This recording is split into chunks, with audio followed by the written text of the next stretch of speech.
if one person reads this book and goes, oh my, he's saying exactly what I'm thinking and feeling, and it's embarrassing, but thank God he's saying it. I've done my job. I'm done. Yeah.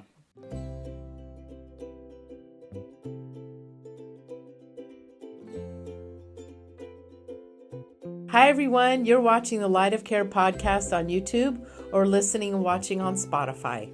This podcast is about our company, FirstLight Home Care of San Francisco and the Peninsula. Our goal is to provide comfort, company, and respite care to elders in need. This podcast aims to educate seniors and their families about the resources and support available to help them live well and age with confidence. I'm your host, Lynn Carteris, and today's guest is someone who has explored caregiving not only through lived experience, but through storytelling that helps others feel seen, understood, and less alone. Alfredo Botello is an award-winning novelist and screenwriter whose work ranges from major Hollywood films like Fast and Furious 9 to deeply personal writing like his novel Spin Cycle, Notes from a Reluctant Caregiver. Through his words, Alfredo captures the emotional, complicated, and often invisible journey that so many caregivers live every day. Welcome to the show, Alfredo. Thanks for having me, Lynn. I'm happy to be here. First, we always start with background and what inspired you to become a novelist and screenwriter. Well, in a sort of past life, I was an architect. So my degrees are in architecture and German, so they're both collecting dust somewhere in the house. Right. And throughout my 20s and 30s, I was writing, and I had some success, some luck, winning a contest that got me into the screenwriting world. And so don't ignore all contests. Some of them are okay. So I started that, and most recently, sort of during and after COVID, and in those years, I also wanted to try a different format, and so I also became a novelist. And this is my second novel, and my third is just about done. What drew you to write about caregiving, and why was that story important for you to tell?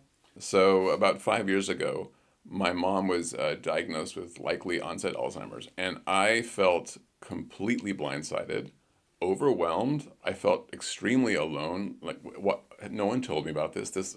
I didn't know this was coming. And with it came a range of emotions, from anger to frustration to guilt for feeling anger and frustration toward my mom. And I was snippy with her, and I was short. I didn't understand what was going on. Why was she changing? I didn't like it. And all of this, I thought, and then when I started to finally open up to some of my friends, my peers, they're like, oh my God, you too? Your parents are doing this? This is what's happening?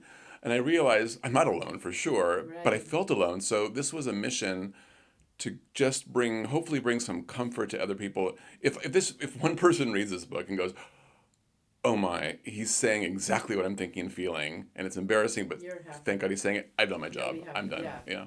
Let's say there's caregivers that are listening right now, especially those who never expected to become one. What was the most emotionally surprising part for you in your own caregiving journey? I came to realize that I had something to learn too. It's two-way traffic. 100%. And it blew my mind because I aspire, like I think a lot of people do, to be more in the moment. Because I can fall into regret about things in the past, kind of wishing I had do-overs on certain decisions, all that kind of stuff. And then I have plenty of, anxiety about tomorrow, what's going to happen, all that kind of stuff. So I wish I could be in the moment. And I realize when I am, for example, my mom is addicted to decaf Starbucks latte. That's one of her vices. The other is those little Ferrero chocolate balls, which just she eats like they're popcorn.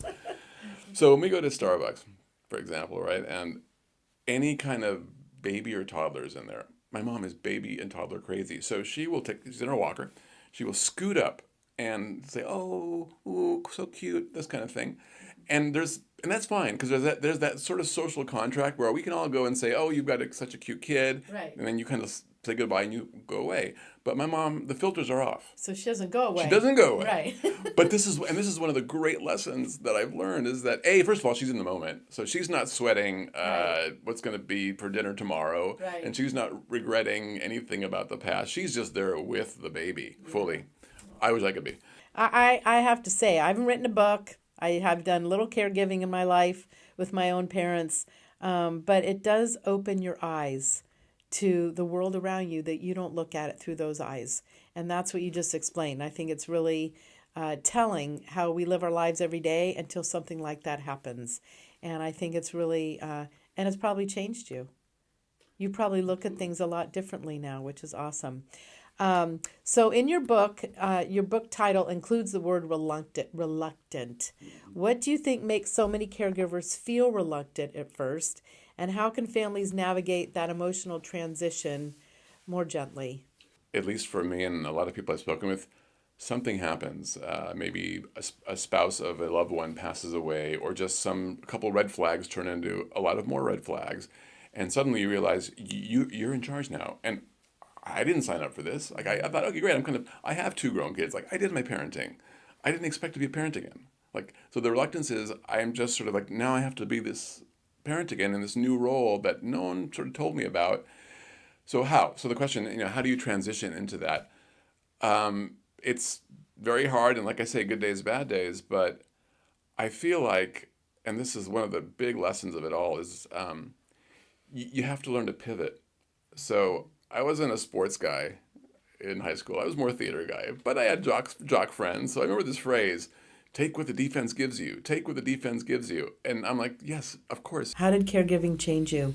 I go and I see my mom. She's in a wonderful assisted living situation. And when I go there, and you're going into rooms with people who are they're older people and they're in various states of health. And you watch this all. And maybe in your regular day-to-day life, you pass someone on the street. But when you're immersed in that, your own mortality gets reflected back at you, because you realize 100%. One day you'll be that person. Yeah. And please let there be someone as patient and loving and caring as these people for me. And so that is a really humbling moment. It teaches you a lot right there. So you've seen the private side of caregiving, and you've also seen the public side from readers who reach out to you. What do you think families most underestimate about what caregivers and what caregiving is all about and what they go through?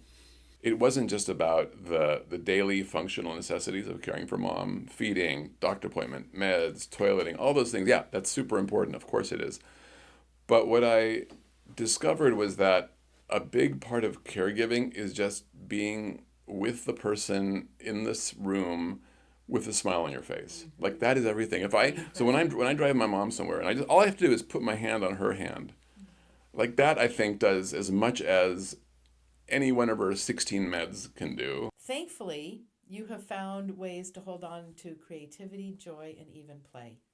Whether that's writing fiction or inventing cocktails, which you have not talked to me about, how important is it for caregivers to preserve pieces of their own identity?